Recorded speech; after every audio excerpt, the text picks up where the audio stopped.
नमस्कार, 5 की आंच आप देख रहे हैं और आपके साथ मैं हूं पुनीत। और इस वक्त की 5 बड़ी खबरों की करते हैं बात 5 की आंच में। तो नरोत्तम मिश्रा से कांग्रेस नेता अजय सिंह ने मुलाकात की है और इस मुलाकात के अब मायने निकाले जाने लगे हैं, इसकी बात करेंगे। वहीं मध्य प्रदेश में एक बार फिर से सांड को लेकर सियासत हो रही है। ये पूरी खबर क्या है बताएंगे आपको। मुरैना की भी बात करेंगे, जहां पर अन्नदाता पर पुलिस लाठी बरसाती दिखी है, उसकी भी वो भी बताएंगे। क्योंकि दावा तो किया जा रहा है कि खाद तो पर्याप्त मात्रा में, फिर अन्नदाता क्यों पिट रहा है खाद के लिए, इसका जवाब भी तलाशेंगे। और क्या है वजह ये बताएंगे। साथ ही बात होगी छत्तीसगढ़ के सियासत की। आरएसएस पर सीएम भूपेश बघेल के बयान पर प्रतिक्रिया आई, किसने दिया है बयान ये भी बताएंगे। और बात सांड पर हो रही सियासत की, तो भोपाल से बड़ी खबर की बात कर लें। विवाद के बाद सरकार ने अब फैसला ही बदल लिया है। सांडों के बधियाकरण अभियान को स्थगित कर दिया गया है। पशुपालन विभाग ने इसके आदेश जारी कर दिए हैं। आपको बता दें कि बीजेपी सांसद प्रज्ञा ठाकुर ने इस पूरे मामले पर सवाल उठाए थे, अभियान पर सवाल उठाए थे। सरकार बीजेपी की ही है और इसी सरकार के कार्यकाल में ये काम भी चल रहा था। पशुपालन विभाग ये बधियाकरण का काम भी कर रहा था, नसबंदी का काम भी कर रहा था। साध्वी ने सवाल उठाए, इसके बाद बीजेपी ने सुर में सुर मिलाए और अब पशुपालन विभाग ने इसे स्थगित कर दिया। विवाद के बाद सरकार ने अपना फैसला कुल मिलाकर बदल लिया है। सांडों का बधियाकरण अभियान स्थगित हो गया है।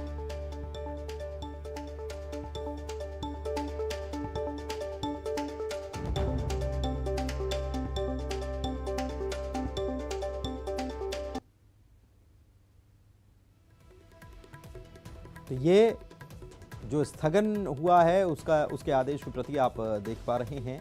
विवाद के बाद सरकार ने अपना फैसला ही बदल लिया है। पहले सांडों का बधियाकरण किया जा रहा था, अब सांडों की नसबंदी नहीं होगी। पशुपालन विभाग ने इस मामले में फैसला लेते हुए ये आदेश जारी कर दिया है कि अब इसे पलट दिया गया, अब सांडों का बधियाकरण नहीं होगा। बता दें कि इस पूरे मामले को बीजेपी की सांसद प्रज्ञा ठाकुर ने उठाया था और उन्होंने इस पर आपत्ति जताई थी, जबकि कांग्रेस ने इसका समर्थन किया था और इसे जरूरी बताया था।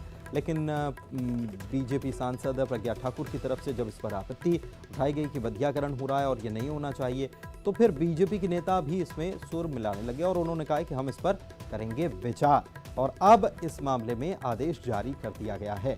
शरद हमारे संवाददाता हमारे साथ भोपाल से लाइव जुड़े हुए हैं, सीधे उन्हीं के पास चलते हैं। शरद, पहले सांडों का बधियाकरण किया जा रहा था, सरकार को लेकर सवाल उठाए थे इस कार्रवाई पर बीजेपी की ही सांसद ने। अब सरकार ने इस फैसले को पलट दिया है। बयानबाजी हमने देखी कि कैसे हो रही थी, कांग्रेस ने इसको समर्थन किया था, लेकिन अब सरकार ने फैसले को ही पलट दिया। देखिए, बिल्कुल इसमें दरअसल इतनी सारी बातें सामने आ गई हैं। अलग अलग कांग्रेस की भी बात करें तो कांग्रेस में भी दो तरीके के मत थे, जिसमें डॉक्टर गोविंद सिंह ने समर्थन किया था। वहीं कांग्रेस के बाकी के जो नेता थे उन्होंने इसको कहीं ना कहीं गौवंश के साथ में जोड़ दिया था। और राजनीतिक तौर पर जो बात साध्वी प्रज्ञा कह रही थी उसमें उनके सुर एक बार को मिलते हुए दिखाई दे रहे थे। देखिए, दरअसल है क्या कि पशुपालन विभाग ने एक आदेश जारी किया और ये कहा कि ये नियमित प्रक्रिया के तहत ऐसा किया जाता है।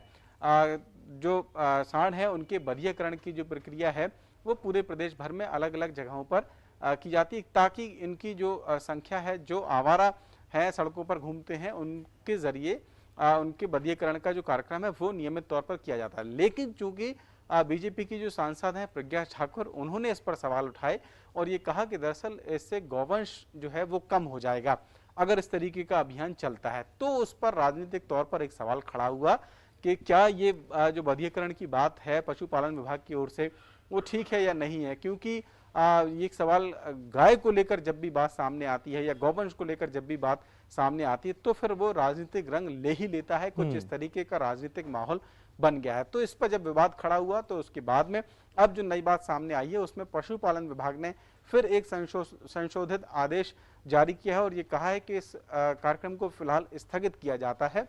और इस आदेश के बदलने के पीछे वजह कहीं ना कहीं जो सांसद हैं प्रज्ञा ठाकुर, उनका विरोध और एक तरीके से ये माहौल बनने लगा था कि गौवंश को लेकर बीजेपी की सोच आखिरकार क्या है।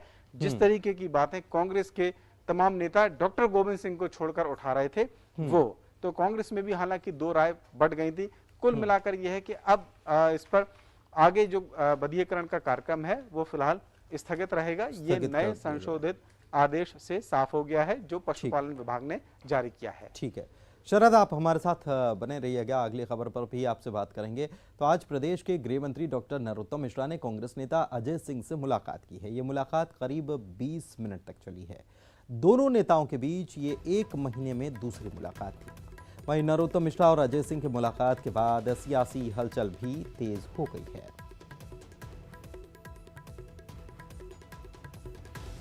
शरद, हमारे सहयोगी हमारे साथ लगातार बने हुए हैं, सीधे एक बार फिर से उन्हीं के पास चलते हैं इस पूरे मामले को जानने के लिए।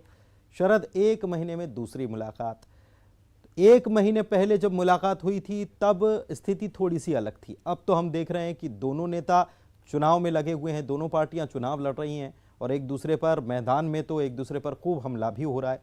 खास बात यह भी कि आज ही ये मुलाकात हुई और बयान एक सामने आया था अजय सिंह का आर्यन खान को लेकर, और इस पर गृह मंत्री नरोत्तम मिश्रा ने निशाना भी साधा था।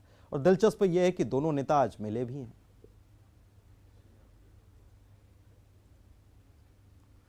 देखिए, ये मुलाकात राजनीतिक तौर पर, जैसा कि आपने कहा कि इससे पहले भी उनकी मुलाकात हुई थी, तो अजय सिंह और नरोत्तम मिश्रा की मुलाकात हो और विपक्ष का कोई भी नेता मिलने जाए उसके हमेशा से राजनीतिक मायने हो, ये हर बार इस बात का आकलन किया ही जाता है। लेकिन संभव है कि हर बार ऐसा होता नहीं है, क्योंकि डॉक्टर गोविंद सिंह की हम बात करें तो वो भी आमतौर पर नरोत्तम मिश्रा जी से मुलाकात करते रहते हैं और फिर वो कहते हैं कि वो आपस में दोस्त हैं।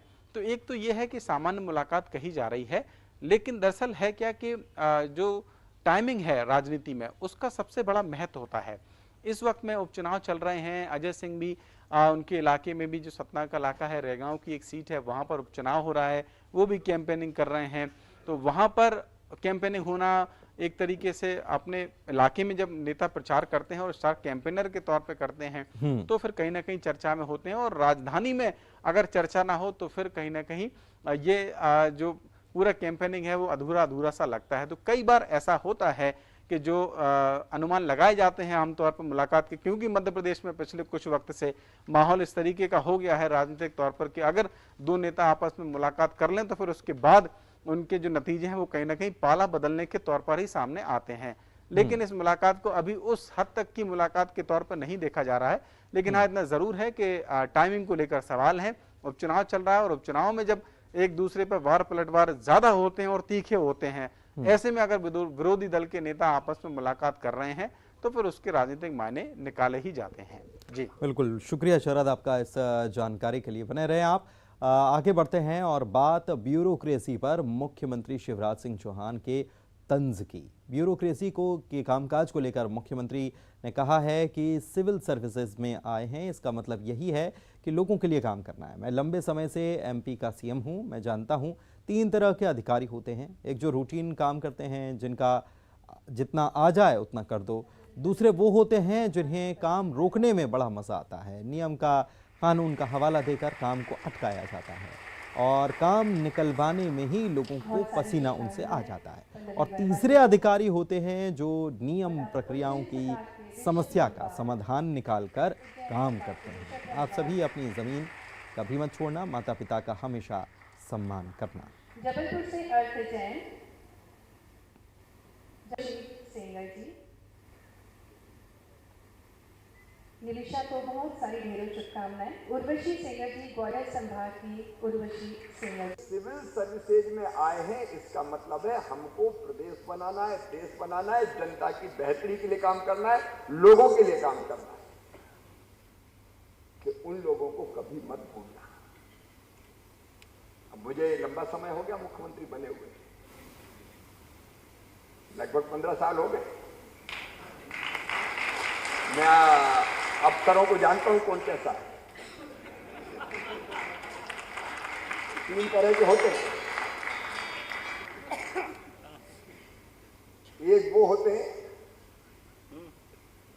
जो रूटीन का काम अपने करते रहते हैं, कौन ज्यादा चक्कर में पड़े, जितना आ जाए कर कर आ जाए।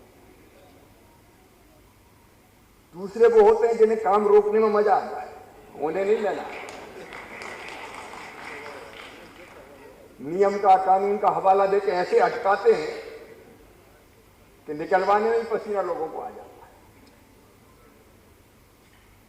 और तीसरे ऐसे होते हैं जो समस्या होती, नियम प्रक्रिया होती, तो भी रास्ता निकाल के वांछित लक्ष्य को प्राप्त करने के लिए फैसले कर देते हैं। शरद के पास चलते हैं, हमारे संवाददाता हमारे साथ लगातार लाइव जुड़े हुए हैं।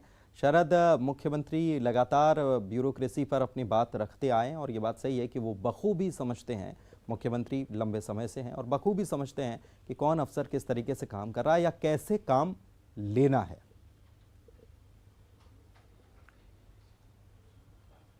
देखिए, बिल्कुल ठीक कहा है आपने। उनका एक लंबा राजनीतिक अनुभव है। बतौर मुख्यमंत्री होना, इस अनुभव का इतने लंबे समय तक अपने आप में मायने रखता है और यही वजह है कि आज जब वो संवाद कर रहे थे उन अभ्यर्थियों के साथ में जिन्होंने सफलता हासिल की है यूपीएससी की परीक्षा में और वो मध्य प्रदेश से ही हैं, तो ये बड़ी बात है और इससे क्या हो, एक तरीके का मोटिवेशन भी मिलता है उन नए जो अधिकारी हैं उनको, और जो एस्पिरेंट्स हैं, मतलब जो शामिल होने वाले हैं, उनको भी एक तरीके का मोटिवेशन रहता है। तो इस आयोजन में मुख्यमंत्री ने सार्थक बातें की। उनका जो भाषण था वो अलग अलग बिंदुओं पर केंद्रित था, जिसमें से एक आपने ये भी कहा कि जो अधिकारियों के बारे में उन्होंने बताया कि 3 तरीके के होते हैं। एक वो जिनको जितना बता दिया जाए वो उतना करते हैं, एक वो जो फाइल को रोकने में विश्वास करते हैं, और एक वो जो आउट ऑफ द बॉक्स जाकर ज़्यादा और बेहतर काम करने के बारे में भी सोचते हैं। तो निश्चित ही उनका ये अनुभव था और वो अधिकारियों के बारे में, यानी कि प्रशासनिक मशीनरी के बारे में बता रहे थे। हालांकि इसका एक पहलू ये भी हो सकता है, क्योंकि सिर्फ ब्यूरोक्रेसी पर ही सवाल खड़े किए जाएं या ब्यूरोक्रेसी ही खराब है, हर अधिकारी खराब या अच्छा नहीं हो सकता, किसी बात को जनरलाइज नहीं किया जा सकता, ये बात सच है। लेकिन अगर एक सम्मेलन रिटायर्ड आईएएस अधिकारियों का भी कर लिया जाए जो मुख्य सचिव पद पर रहे हों, संभव है, या सीनियर आईएएस रहे हों, तो निश्चित तौर पर नेताओं के बारे में भी बहुत सारी राय निकल के सामने आ सकती है कि आखिरकार नेता कैसे कितने प्रकार के होते हैं, कितने प्रकार के होते हैं। चलिए, बहुत बहुत शुक्रिया आपका शरद इस जानकारी और बातचीत के लिए। आगे बढ़ते हैं और बात करते हैं किसानों पर हुए लाठीचार्ज की। तस्वीरें आपको पहले भी याद होंगी जब बोरियां लूट ली गई, खाद की बोरियां लूट ली गई, और मध्य प्रदेश में क्या हालात हैं खाद को लेकर ये किसी से छिपे नहीं हैं। लोग लंबी लंबी लाइनों में खड़े हैं, अपनी बारी का इंतजार कर रहे हैं। अब मुरैना की एक बार फिर से तस्वीरें जरा देखिए। पुलिस की लाठियां खाते ये लोग किसान हैं जो खाद वितरण की जानकारी लगने के बाद जिले के कैलारस कृषि मंडी परिसर पहुंचे थे। यहां पर सुबह से लाइन में लगा किसान खाद लेने आया था, तभी किसानों के बीच भगदड़ की स्थिति हो गई। भीड़ को काबू करने के लिए पुलिस ने किसानों पर लाठी चार्ज करना शुरू कर दिया। किसानों पर लाठी बरसाने का वीडियो भी सामने आया है, देखिए तस्वीर। और ये तस्वीर ये भी बता रही है कि कितनी बड़ी संख्या में किसान खाद के लिए परेशान हो रहे हैं, खाद लेने के लिए लाइन में खड़े हुए अपनी बारी का इंतजार कर रहे हैं। लेकिन किसान खाद लेने आया था, मिली उसे लाठी। पुलिस ने लाठियां बरसाई हैं और एक तरफ ये दावा कि खाद की पर्याप्त व्यवस्था है, कहीं कोई कमी नहीं है, तो फिर ये भगदड़ के हालात, फिर ये भीड़, फिर ये लंबी लंबी लाइन, फिर ये मारामारी क्यों मची है, इसका जिम्मेदारों को जवाब देना चाहिए।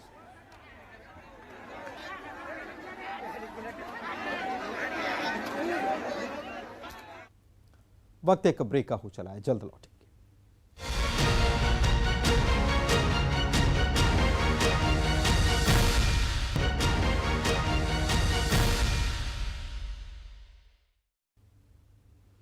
ब्रेक के बाद आपका स्वागत है और चलिए आगे बढ़ते हैं। बात कवर्धा पर सियासी कलह की कर रहे हैं। मुख्यमंत्री भूपेश बघेल ने संघ और बीजेपी पर जमकर निशाना साधा है और उन्होंने कवर्धा की घटना के लिए बीजेपी और आरएसएस को जिम्मेदार ठहरा दिया है। सीएम ने कहा है कि जिस तरह से नक्सलियों के आका कहीं और बैठे हैं और छत्तीसगढ़ के युवाओं को मरने के लिए आगे कर देते हैं, ऐसे ही संघ की भी हालत है। मुख्यालय नागपुर में है और छत्तीसगढ़ में सांप्रदायिक सौहार्द बिगाड़ने के लिए छोड़ दिया है, लेकिन प्रदेश में ऐसा नहीं होने दिया जाएगा। सीएम ने देश के विभाजन के लिए सावरकर को जिम्मेदार ठहराया।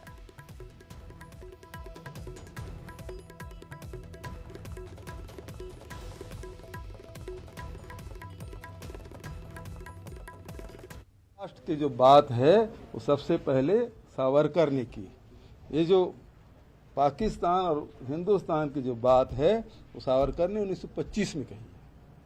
तो देश के विभाजन का प्रस्तावना सावरकर ने और उसके बाद मुस्लिम लीग ने 1937 में उन्होंने प्रस्ताव पारित किया। तो ये दोनों जो सांप्रदायिक ताकत है उन्होंने देश के बंटवारे की पृष्ठभूमि का निर्माण इन लोगों ने किया है।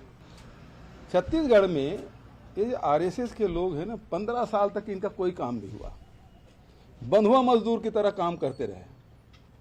आज भी इनकी कोई नहीं चलती, वो नागपुर से संचालित होते हैं। जैसे नक्सलियों का जो नेता है ना, वो आंध्र प्रदेश, तेलंगाना और दूसरे प्रदेशों में है, और यहाँ के लोग केवल गोली चलाने और गोली खाने का काम करते हैं। उसी प्रकार से आरएसएस की भी स्थिति यही है कि यहाँ आरएसएस के कोई लोगों की कोई बखत नहीं है, जो कुछ है वो नागपुर से। और अब इनके पास छत्तीसगढ़ में कोई मुद्दा रहा नहीं। किसानों पे बात कर सकते नहीं, मजदूरों के बारे में बात नहीं कर सकते, आदिवासी के बारे में बात नहीं कर सकते, अनुसूचित जाति के बारे में बात नहीं कर सकते, व्यापार और उद्योग के बारे में बात नहीं कर सकते। तो ये केवल दो उनकी जो मास्टरी है, जिसमें धर्मांतरण है और दूसरा सांप्रदायिकता, ये दोनों पे ही लड़ाने काम कर रहे हैं। बहुत समय हो गया, कोरोना काल के कारण से बहुत सारे व्यापार व्यवसाय सब ठप हुए, अब जाके खुला है। अब ये लोग दंगा भड़का के क्या शहर को इस प्रकार से बर्बाद करेंगे, ये कतई नहीं होनी। इधर आरएसएस की नक्सलवाद से तुलना करने के बयान पर पूर्व सीएम रमन सिंह ने पलटवार किया। कहा, जिसके जैसे संस्कार होते हैं उसकी अभिव्यक्ति भी वैसी होती है। उन्होंने कहा कि हर परिस्थिति में संघ सबसे आगे रहा है। और अवधेश मिश्रा हमारे संवाददाता रायपुर से हमारे साथ लाइव जुड़े हुए हैं, सीधे उन्हीं के पास चलते हैं। अवधेश, हमने इसके पहले देखा, अब जो है दंगा भड़काने और उसके पीछे सांप्रदायिकता को बढ़ाने के पीछे बीजेपी पर आरोप कांग्रेस की तरफ से लगाया जा रहा है। इसके पहले हमने देखा कि धर्मांतरण को लेकर आरोप बीजेपी कांग्रेस पर लगा रही थी। तो ये एक प्रकार से वार का पलटवार और कवर्धा की जो घटना है उसके जो मौका ये कह सकते हैं उसको भुनाने का वो नजर आ रहा है। बिल्कुल, देखिए बड़ी ही अजीब सियासत छत्तीसगढ़ में इन दिनों हो चल रही है कि जो सियासी रंग है वो मजहबी होता जा रहा है। बीजेपी कांग्रेस को जिम्मेदार बता रही है कि आपके बूते में प्रशासन को संभालना है नहीं, और यही वजह है कि कवर्धा में बीते 8-9 दिनों से कर्फ्यू लगा हुआ है। जो स्थितियां बनी कि एक पक्षी कार्रवाई आपके द्वारा कर दी गई, दूसरे पक्ष पे कार्रवाई के नाम पे केवल खाना पूर्ति की गई मंत्री के इशारा पे। ठीक इसके पलटवार में कांग्रेस कहती है कि बीजेपी साजिश करती है। बीजेपी गृहमंत्री कहते हैं कि बीजेपी और आरएसएस के लोग कवर्धा में बाहर से लोगों को भेज के वहां का माहौल खराब करने की कोशिश करते हैं, लेकिन उनकी साजिश को कामयाब नहीं होने दिया जाएगा। मुख्यमंत्री कहते हैं। पुनीत, यहाँ पे सवाल यह है कि अगर आप किसी भी तरह की साजिश को कामयाब होने नहीं देंगे धरातल पे, तो बीते 9 दिनों से कवर्धा में कर्फ्यू लगा क्यों है? आपके पास इंटेलिजेंस है, आपके पास प्रशासन है, आपके पास 90 में से 70 विधायक है, आपके पास मुख्यमंत्री या मंत्री है, बावजूद उसके कवर्धा की स्थिति अगर बिगड़ी, और न केवल एक दिन बिगड़ी बल्कि 9 दिनों तक वहां पे कर्फ्यू लगा हुआ है, तो सीधे तौर पे बीजेपी जो आरोप लगाती है कि सरकार के बूते में, सरकार के वश में कुछ है नहीं और केवल इशारों में वहां पे खेल खेला जा रहा है। तो कुल मिला के यही है कि मजहबी रंग इस पूरे मसले को दिया जा रहा है। विवाद को थामने की बजाय विवाद को लंबा खींचने की स्थितियां बयानबाजियों से देखने को मिल रही है। ऐसे में सवाल ये है कि प्रदेश के लिए बिल्कुल अच्छा नहीं है, ये प्रदेश के लिए बिल्कुल अच्छा नहीं है अवधेश, बल्कि जरूरत है कि बहुत सख्ती दिखाई जाए और जो भी ऐसे तत्व है जो माहौल बिगाड़ने का काम कर रहे हैं सख्त से सख्त सजा भी दी जाए और बाकियों को इसके जरिए मैसेज दिया जाए, बजाय इस पर राजनीति करने के। शुक्रिया आपका अवधेश, वक्त की कमी है। आगे बढ़ते हैं। रायपुर में राज्यपाल अनुसुईया उइके से बस्तर के आदिवासियों ने मुलाकात की। आदिवासी ग्रामीणों ने राज्यपाल से मुलाकात कर जल, जंगल, जमीन बचाने की मांग की है। लोगों की बात सुनने के बाद राज्यपाल ने कहा कि बस्तर के ग्राम पंचायतों को नगर पंचायत बनाना अवैधानिक है। अनुसूचित क्षेत्र के गांव को नगर निकाय बनाना पूरी तरह से अवैधानिक है। राज्य सरकार को ग्राम पंचायतों को नगर पंचायत नहीं बनाना था। पहले की सरकार ने जो भी निर्णय लिया वो बहुत ही गलत है। उन्होंने लोगों से धैर्य रखने की अपील की और इस संबंध में सीएम भूपेश बघेल और प्रधानमंत्री नरेंद्र मोदी से बात हुई है। इस समस्या का तुरंत समाधान निकालें। मैंने माननीय प्रधानमंत्री जी को अवगत कराया कि इस तरह की नगर पंचायत पूरे देश में मैं छत्तीसगढ़ की बात नहीं कर रही हूँ।